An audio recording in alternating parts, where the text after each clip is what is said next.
Purihin ang Diyos. Kumusta na kayo mga kapatid sa inyong mga kanya-kanyang tahanan sa mga oras na ito? Patuloy tayo na mag-aral sa salita ng ating Panginoon. Binabati ko kayo, bawat sa inyo, sa inyong mga tahanan. Mahaba-habang panahon na rin na hindi tayo nagkakasama sa isang gawain, sa isang bubong, pero tuloy nga po ang ating pag-aaral. Dahil sabi nga po natin na hindi dapat na matuyuan tayo ng ating paglilingkod sa Diyos. Kaya patuloy tayo na mag-aral sa kanyang salita sa mga oras na ito. Samahan niyo muna ako sa maiksing manalangin. Aming Diyos na makapangyarihan sa lahat, patuloy kami nagpupuri sa iyo, sa inyong kabutihan sa amin, Panginoon. Patuloy niyo kaming binibigyan ng pagkakataon na lumago, magbago. Binibigyan pagkakataon na maunawaan, maintindihan na inyong mga kalooban para sa amin. Kaya patuloy kami nagpapasalamat sa iyo, aming Diyos, na makapangyarihan sa lahat.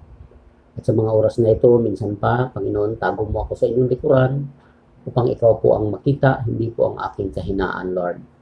Tulungan mo ako, unahan mo ako upang aking maibahagi ang inyong mga salita sa mga kapatid na nanonood sa aming online service na ito sa mga oras na ito, Panginoon. Pinupuri ka namin, sinasamba ka namin, dinadakila ka namin. In Jesus' name, ito po ang aming panalangin. Amen. Amen. Sa buhay na ito ay ang dami nating pwedeng pagpipilian, lalo na sa panahon natin. Talagang napakarami nating pwedeng pagpipilian. Sa mga mall lang, daming mall na mamili ka kung saan mo gustong mag-shopping.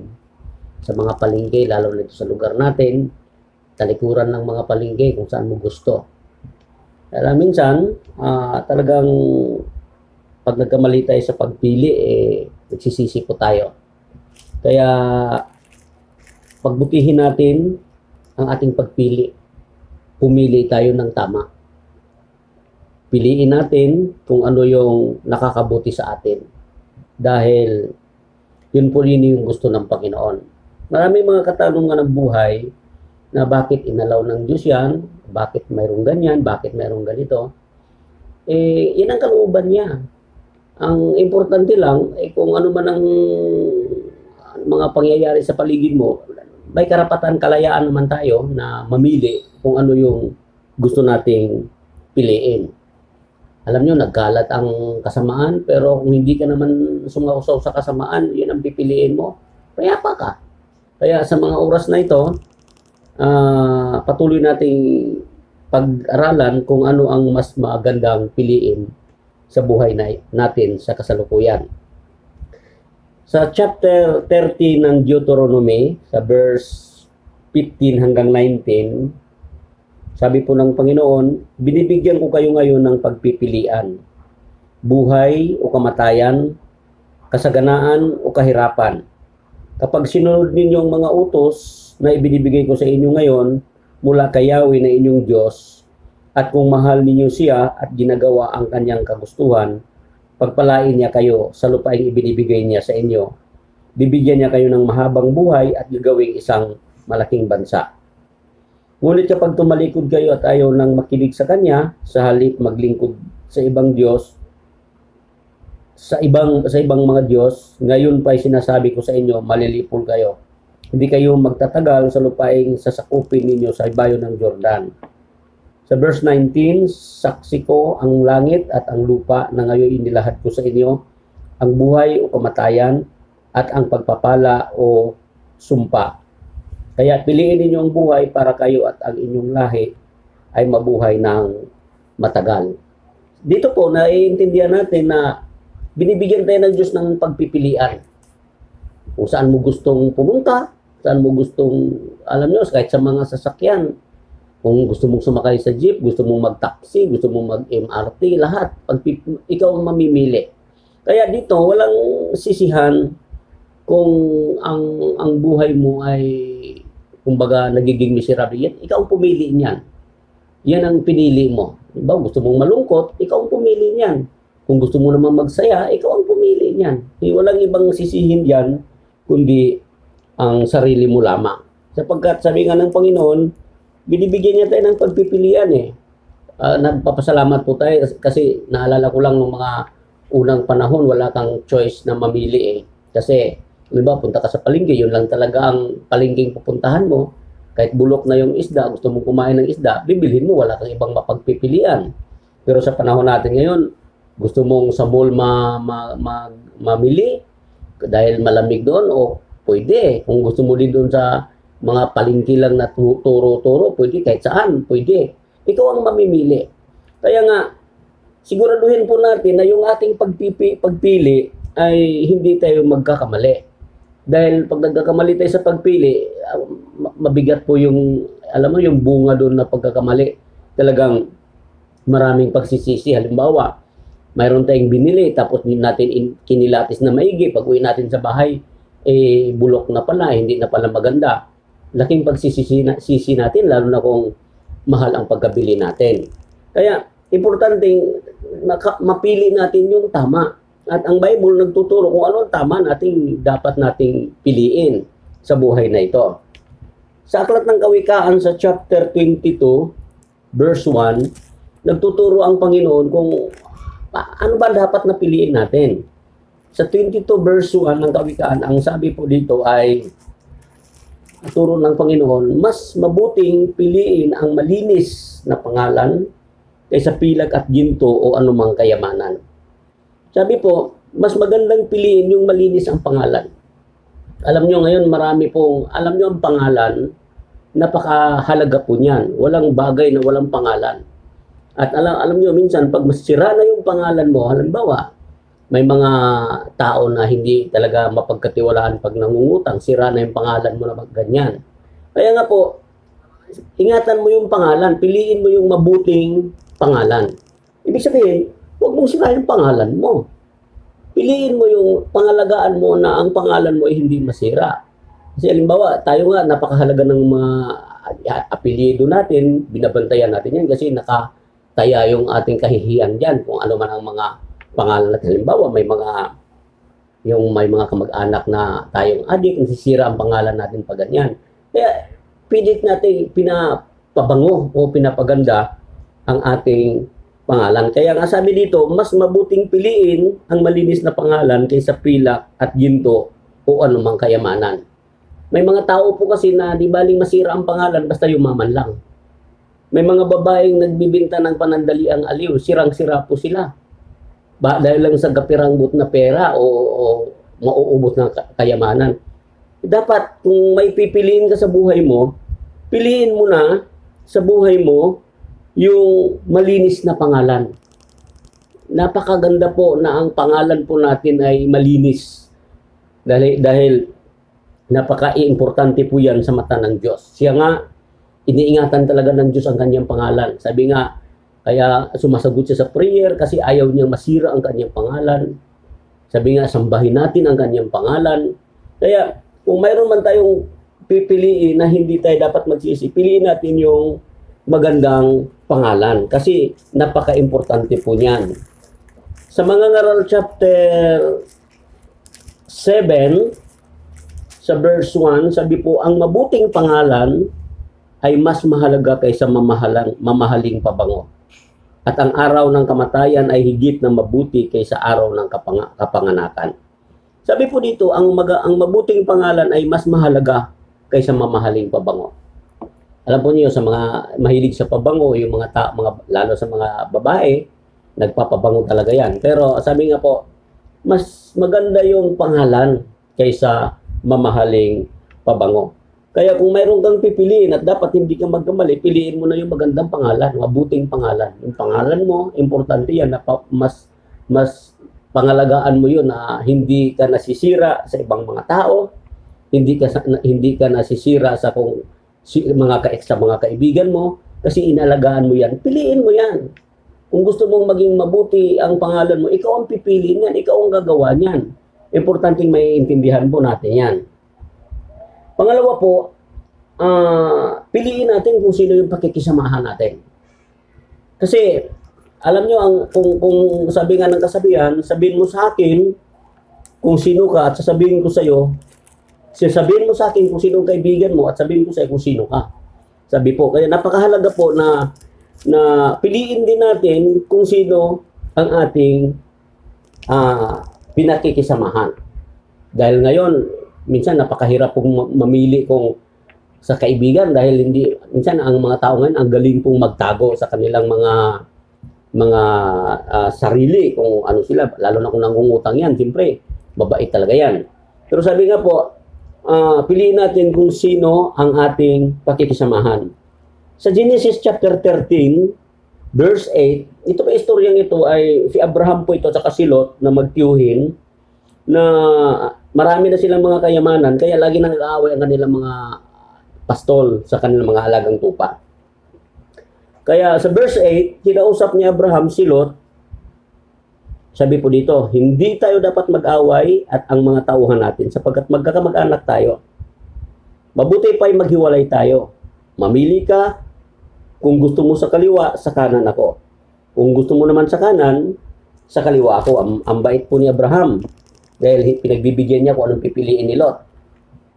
At nang iginala ni Lot ang kanyang paningin, nakita niyang ang kapatagan ng Jordan hanggang Suar ay sagana sa tubig tulad ng halamanan ni Yahweh at ng lupain ng Ehipto.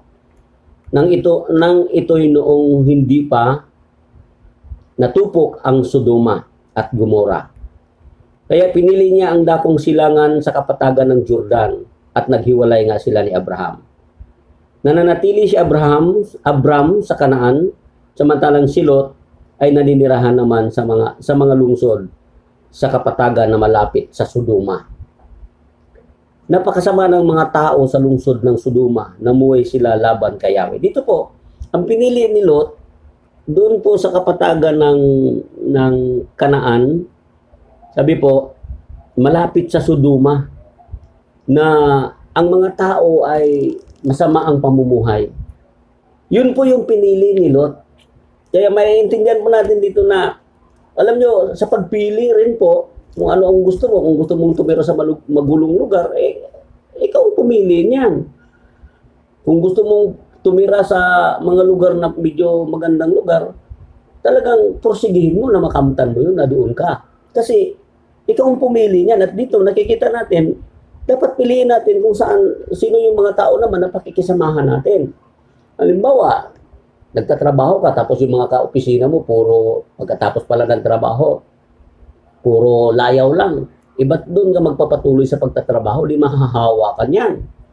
Alam nyo, sabi nga, nakakatakot pong makisama sa mga taong hindi okay. Dahil isang araw parang magiging hindi okay na rin tayo. Sa aklat po ng Kawikaan chapter 13 verse 20, Kawikaan 13:20, sabi po dito na tinuruan tayo ng salita ng Diyos. Sa verse 20, ang nakikisama sa may unawa ay magiging matalino. Ngunit ang kasama ay mangmang ay nasusuong sa gulo, sabi po diyan. Kung ang ating pinakikisamahan ay mga matatalino, lalo tayong magiging matalino. Halimbawa, ang daming Christian ngayon, marami din non-Christian. Kung gusto mong makikisamang matututo ka tungkol sa salita ng Diyos, hindi doon ka makikisama sa mga taong mga Kristiyano kasi matutunan mo yung kanilang pananampalataya. Pero ikaw ang pipili nun kung ayaw mo naman. Kasi kung sabihin mo naman, boring naman ang mga Christian, ayaw kong makikisama sa kanila, di doon ka pipiliin mo yung gusto mo, mapapariwara ka naman doon. Kaya nga, sabi ng salita ng Diyos, ang nakikisama sa mga may unawa ay magiging matalino. Ngunit ang kasama ng mangmang, masusuong sa gulo. Kaya, alam nyo, marami na ako narinig na nagkagulo-gulo sila dahil nag-inuman, nasira ang buhay dahil lasing. Sabi nga, di naman manginginom yan, napasama lang. Tapos lasing, nagwala, nakadisgrasya. Yun kasi ang pinili niya, nakikisama siya sa mga taong hindi talaga, kumbaga, walang Panginoon ang buhay. Kaya, kung yun ang pipiliin mo, nakakatakot po yun kasi hindi po magiging mabuti ang kalagayan mo. Sabi po sa chapter 15, verse 33 ng unang Korinto, 15:33, huwag kayong paluloko.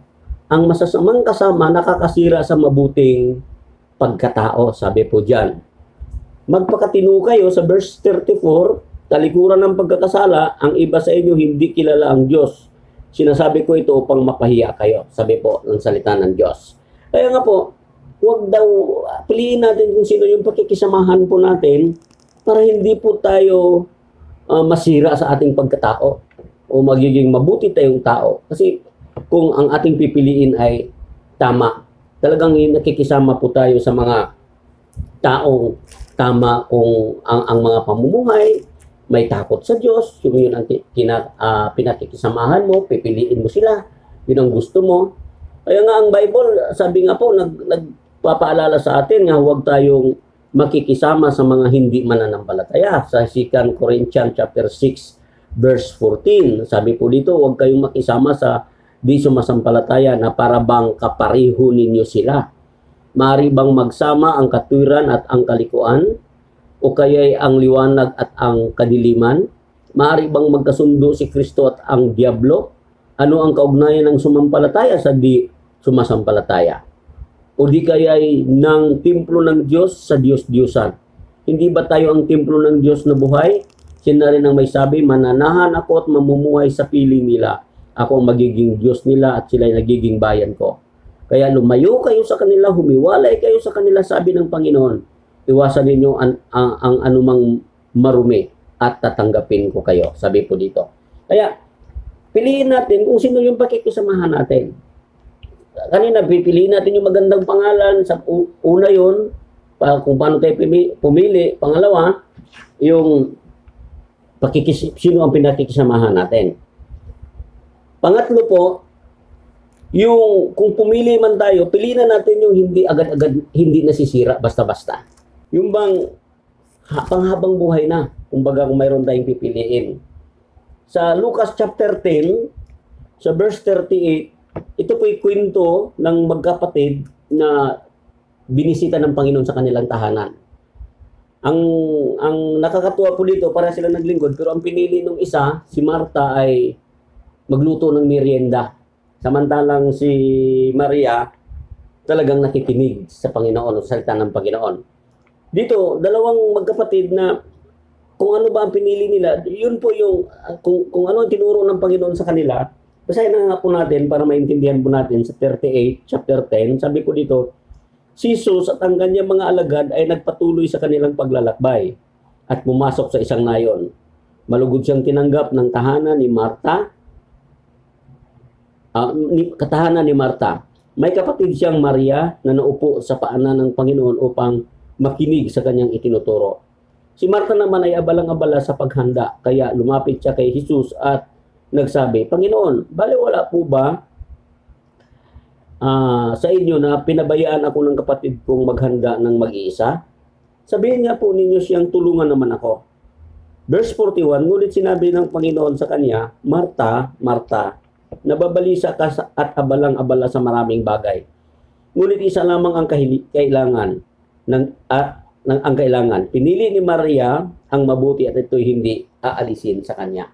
Dito po, ang pinili ni Maria, makinig sa salita ng Diyos. At ang aral po dito na natutunan po natin, minsan sa naalala ko lang po, minsan pag may mga dinadalaw tayo, mga kapatiran sa mga tahanan, siyempre bilang pagrespeto sa mga bisita, maghahanda po.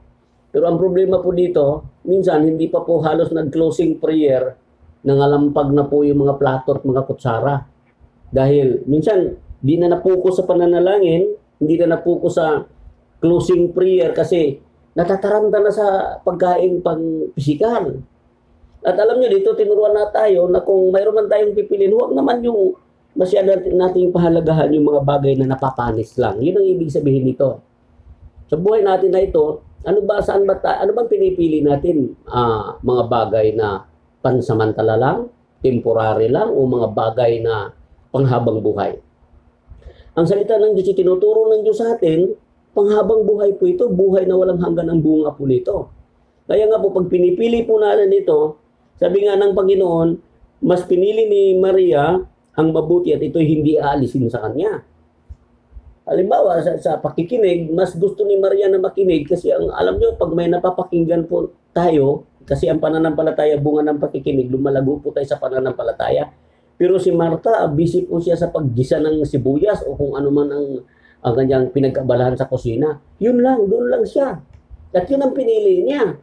Kaya nga kung mayroon man tayong pipiliin, dapat pumili tayo ng tama, pumili tayo ng mga bagay na hindi pang temporary lang, kundi pang habang buhay na na na kailangan nating pagbuhusan ng oras sapagkat panghabang buhay nga po ito eh. Alam niyo ang salita ng Diyos walang hanggan, sabi nga po ng Lord, magwawakas ang langit at lupa, ngunit ang salita niya hindi nagkakabula. Ang Panginoon sa John chapter 4, mayroon pong talata na si Lord po nakiinom sa isang babaeng Samaritana. Sabi ng Samaritana, kayo'y Hudyo, ako'y Samaritana, nakikiinom ka sa akin. Sa kanila po, bawal po yun. Pero sabi ng Lord, kung alam mo lang kung sino itong humingi sa kanya ng tubig, so sino humingi sa iyo ng tubig, ikaw sana ang hingi sa kanya. Siya ang hingan mo. Eh sabi ng babae, Panginoon, wala ka namang balon, wala ka namang panalok, pansalok, paano ka, saan mo kukunin yung tubig? Sa chapter 4, basahin natin yung verse 11, sabi po, nagsalita ang babae, Ginoo, malalim ang balong ito at wala ka namang pansalok. Saan ka kukuha ng tubig na nagbibigay buhay? Kasi sabi ng Lord kasi, ang uminom ng tubig na ito, muling mauuhaw, literal na tubig. Pero yung tubig na ibibigay ng Panginoon, ito po yung, kung pipiliin ka, ano bang gusto mo? Yung pang temporary lang na tubig o pang ordinaryong tubig o yung tubig na ibibigay ng Panginoon? Kaya sabi ng babae, wala ka namang panalok, saan ka kukuha ng tubig na nagbibigay buhay? Ang sagot po ng Panginoon sa verse 12, dito, sabi po sa verse 12, ang balong ito ay pamana pa sa amin ng aming ninunong si Jacob. Dito siya umiinom, gayon din ang kanyang mga anak at mga hayop. Higit ba kayo sa kanya? Sabi ng babae. Sabi ng Panginoon, sumagot ang Panginoong Hesus sa verse 13, sumagot si Hesus, ang bawat umiinom ng tubig na ito ay muling mauuhaw. Literal na tubig po yon. Kaya nga minsan, tayo paulit-ulit, yung kinakain natin, lagi tayong nag-aalala sa kinakain natin, paulit-ulit lang naman yon. Kasi, ano lang yon, muli nga tayong muli tayong nagugutom, kakakain lang natin. Pero sabi ng Panginoon, sa verse 14, ngunit ang sinumang uminom ng tubig na ibibigay ko sa kanya ay hindi na muling mauuhaw kailanman. Ang tubig na ibibigay ko ay nagiging bati sa loob niya at patuloy na bubukal at magbibigay sa kanya ng buhay na walang hanggan. Sabi po diyan. Kaya kung mayroon man tayong pipiliin sa buhay natin, huwag natin gayahin si Martha na ang pinipili, temporary na pagkain. Alam nyo, ang salita ng Diyos pagkain din po. At dapat nating piliin ng mga panahon na kailangan talaga nating kumain ng mga pagkain, salita ng Diyos para tayo mabuhay. Hindi lang sa tinapay ng bubuhay ang tao, kundi sa bawat salitang namumutawi sa bibig ng Diyos. At dito, ipinapakita ng Panginoon na kung mayroon man kayong pipiliin, ang piliin ninyo, yung magiging bukal na sa loob. Sabi nga, yung tubig ang hinihingi ng babaeng ito sa Panginoon. At sabi ng Panginoon, ang bibigay kong tubig, magiging bukal na yan sa iyo. Magkakaroon ka na ng hindi ka na mauuhaw pang muli. Kaya ito isang paalala sa atin na kung mayroon man tayong pipiliin, importante, ngayon sa panahon ngayon, mas gusto ba nating matakot sa COVID-19 o mas matakot tayo sa Diyos?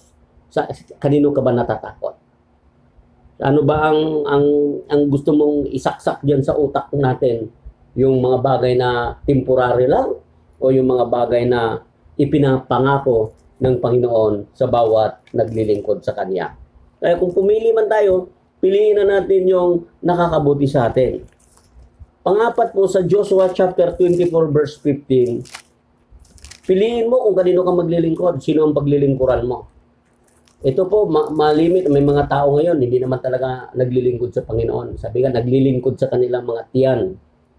Si Joshua po, yung kausap niya ang kanyang mga kababayan, sabi po dito, kasi kahit kinakausap na sila ng Panginoon, kahit alam na nilang kaluban ng Diyos, meron pa rin silang mga Diyos-Diyusan. At sa chapter 24 ng Joshua, verse 14 hanggang 15, sabi po sa verse 14, kaya ngayon sambahin ninyo si Yahweh at paglingkuran ninyo siya ng buong puso, katapatan. Alisin ninyo ang mga Diyos-Diyusan ang dating sinasamba ng inyong mga ninuno sa Mesopotamia at sa Ehipto. Si Yahweh lamang ang inyong paglingkuran, sabi po dito. Ngayon, ang mga taong kausap niya, minsan mahirap bitiwan po yung mga Diyos-Diyosan, parang tayo ngayon. Alam niyo ba, ang Diyos-Diyosan hindi lang yung rebulto. Ang kasakiman, isang mukha ng Diyos-Diyosan yan. Lahat ng ang katigasan ng ulo, isang pagsamba sa Diyos-Diyosan yan, sabi sa 1 Samuel. Sa verse 15, at kung ayaw ninyong maglingkod kay Yahweh, pumili kayo ngayon kung sino ang inyong paglilingkuran. Ang mga Diyos na pinaglilingkuran ng inyong mga ninuno sa Mesopotamia o ang mga Diyos ng mga Amoreo na sinasamba dito sa lupaing inyong tinitirhan. Ngunit para sa akin at sa aking sambahayan kay Yahweh kami maglilingkod. Mamili. Si Joshua sabi niya, kayo kahit sinong, bahala kayo kung kanino kayo maglilingkod. Pero sa akin, sabi niya, at sa aking sambahayan, sa Diyos lang kami maglilingkod. Dito po, tamang pagpili po ito. Alam po ninyo, kung maglilingkod lang naman tayo sa Diyos, mamili na tayo, paglingkuran natin yung Diyos na nasa Biblia. Yung Diyos na, ang turo ng Diyos sa Biblia na kung maglingkod tayo, sumamba tayo sa Espiritu na at saka sa katotohanan. Huwag na tayo maglingkod sa mga Diyos-Diyosan na hindi naman nakakatulong. Minsan nakakalungkot nga. Mas ginusto ng mga tao ang pang maglingkod sa mga ganon. Kaya, piliin natin yung tama. Piliin natin yung paglilingkod na ayon sa kalooban ng Panginoon. Dahil, pag nagkamali tayo sa pagpili, alam nyo, maraming tatawag sa Panginoon. Sa mga huling araw, maraming sabi, Panginoon, hindi lahat papasok sa kaharian ng langit, sabi ng Panginoon. Hindi lahat, kundi yaw lamang sumusunod sa kalooban ng Amang nasa langit. Dapat hindi tayo nagkakamali sa ating pagpili. Kasi, pag nagkamali po tayo, dala-dala na po natin yung kamalian na yan habang buhay. Dapat matutunan natin na tama talaga ang pagpili ko. Kaya nga ang Diyos, nagsugo siya ng kanyang mga lingkod para ihilatag sa atin ang kanyang mga salita para makapamili tayo ng tama. Sabi po sa aklat ng John sa chapter 3 sa verse 19 hanggang 21, sabi po dito sa verse 19, ganito ang paghatol ng Diyos na parito sa sanlibutan ng ilaw, ngunit inibig pa ng mga tao ang dilim kaysa liwanag, sapagkat masama ang kanilang mga gawa. Kinasusuklaman ng mga gumagawa ng masama ang ilaw, ni hindi lumalapit dito upang hindi mahayag ang kanyang mga gawa. Ngunit ang namumuhay ayon sa katotohanan ay lumalapit sa ilaw upang mahayag na ang ginagawa niya ay pagsunod sa Diyos. Sabi po ng talata, na parito na sa sanlibutan ang ilaw, pero mas pinili ng Diyos ang dilim. Alam nyo, ang ating Panginoon ay ang kaniyang mga pangako, mga blessing, mga pagpapala, mga healing, kagalingan, katagumpayan, buhay na walang hanggan. Pero ang mga tao, ang pinipili po ay ang dilim. Pag gaya ng ating mga pinipili, kawawa naman tayo. Kaya kapatid, sabi nga ng Panginoon, ibibigay ko sa inyo ang mga pagpipilian po ninyo. Piliin ninyo ang tama para kayo ay mabuhay. At upang hindi tayo magkamali sa ating pagpili, sa ating buhay na ito, ang turo sa atin ng salita ng Diyos ay tayo'y manalangin para hindi tayo magkamali sa pagpili natin na para sa ating ikabubuti. Sa Pilipos, sa chapter 1 verse 9 hanggang 10, sabi po, idinadalangin ko sa Diyos na ang inyong pag-ibig ay patuloy na sumagana at masangkapan ng malinaw na kaalaman at pagkaunawa, upang mapili ninyo ang pinakamahalaga sa lahat. Sa gayon, sa araw ni Kristo ay matagpuan kayong malinis, walang kapintasan, at sagana sa magagandang katangian, kaloob sa inyo ni Jesucristo na ikararangal at ikadakila ng Diyos. Kaya nga po, sabi ni Pablo, idinadalangin ko kayo para mapili ninyo kung ano ang tama. Piliin natin ang tama, sangguniin natin ang Diyos, manalangin tayo sa Diyos, na i-guide tayo sa lahat ng mga bagay na ating pipiliin sa buhay na ito. Kung gusto natin mabuhay, lagi tayong tumawag sa Diyos. Lagi tayong manalangin sa Diyos. Kung gusto natin ng mga pagpapala, alam niyo, ang pagpapala ng Panginoon, hindi lang naman siya spiritual na pagpapala. Nagbigay din siya ng lahat ng mga pagpapalang material. Kalusugan, kalakasan, welcome ang lahat na tumanggap doon. Kaya lang ang tao ayaw. Sabi nga ng Panginoon, humingi kayo, bibigyan tayo ng Diyos. Kung tayo humingi, pag tayo humanap, makakasumpong tayo. Pag tayo kumatok, pagbubuksan tayo. Kaya nga mga kapatid, dito na po akong magtapos at kung sa ating buhay ay puro tayo pagpili, kahit nga sa ulam natin, anong gusto nating ulamin, bahala tayo. Pipili natin kung anong gusto natin. Ganun din naman, kung mayroon tayong pipiliin sa mga bagay na spiritual, piliin na natin ang magandang pangalan. Piliin na natin kung sino ang ating pakikisamahan. Huwag kayong makikisama sa mga magugulong tao. At piliin natin yung mga hindi napapanis, hindi temporary lang, huwag yung temporary lang. At piliin natin kung kanino tayo maglilingkod. Kaya sa Diyos ang papuri, sa Diyos ang karangalan, nawa ay sa simpleng paalala sa atin ng Panginoon tungkol sa ating pagpili sa buhay na ito ay matuto po tayo. Ang buhay ay maiksi lamang, pansamantala lamang, kaya huwag nating sayangin na mapunta tayo sa maling pagpili natin sa buhay na ito. Sabi ng Lord, nakahanda siyang tulungan tayo. Nakahanda siyang pakinggan tayo. Ngunit mas pinipili ng Diyos na ayaw lumapit sa Kanya. Pinipili ng tao na ayaw lumapit sa Diyos. Kaya nga mga kapatid, minsan pa tayo po'y patuloy na manalangin at hingin natin ang gabay ng Panginoon sa pamamagitan ng panalangin na turuan tayo sa tamang pagpili sa buhay na ito. Aming Diyos na makapangyarihan sa lahat, minsan pa nagpapasalamat po kami sa inyong walang humpay na pagpapaalala sa amin ng inyong mga salita. Tunay nga po, Panginoon, na isang malaking pagkakamali pag napili namin ang hindi tama. Kaya, O Lord, tulungan niyo kami kung ano ang aming dapat na piliin, dapat naming pakinggan ang inyong mga aral, Panginoon. Dapat naming matutunan ang mga salita na inyong itinuturo sa amin. Tunay nga po, Lord, na mas maganda ang malinis na pangalan kaysa mamahaling pabango. Kaya aming Diyos na makapangyarihan sa lahat, tulungan niyo kami na ingatan, piliin ang magandang pangalan. Na huwag namin sirain, Panginoon, ang pangalan na ito na ibinibigay niyo sa amin bilang mga Kristiyano. Tulungan niyo kami na mapili kung sino ang aming pakikisamahan, kung ano ang aming gusto, yung mga pansamantala lamang o yung panghabang buhay, o kung kanino kami maglilingkod. Kaya Lord, minsan nahirapan po kami sa aming mga pagpiling ito, Panginoon. Kaya kami nananalangin sa iyo. Hingin namin ng inyong gabay sa lahat ng panahon sa buhay namin upang hindi kami magkamali. Sapagkat minsan, Lord, inaalok kami ng demonyo ng mga bagay na nakakasira sa aming pananampalataya. Lord, minsan pinapakitaan kami ng magagandang bagay na ang dulo naman pala nito ay kapahamakan. Kaya, O Diyos, nananalangin kami sa iyo na pangunahan niyo kami sa lahat ng panahon upang huwag kaming madaya ng aming kaaway sa pamamagitan ng aming pagpili ng tama. Aming Diyos na makapangyarihan sa lahat, patuloy kami nananalangin sa mga oras na ito at ipinapanalangin ang bawat nakapanood ng mensahe ito, Panginoon. Patuloy po nilang pangunahan upang mapili nila kung ano ang tama sa kanilang mga buhay. At ang panalangin, Panginoon, may mga karamdaman sa mga oras na ito, patuloy namin pinapanalangin ang inyong pagpapagaling sa bawat isa, Panginoon. Hallelujah!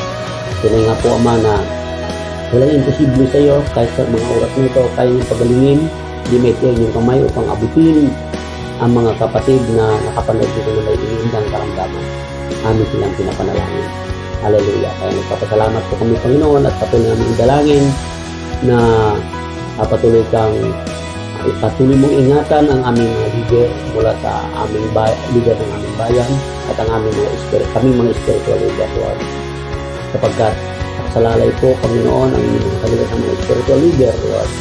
Kapag turo kami ng tama, hindi namin ang tama, may bahagi ang tama. Hallelujah. Sapagkat yan ang gusto mo para sa amin. Kaya ang papuri at karangalan ay para sa iyo lamang, aming Diyos na makapangyarihan sa lahat.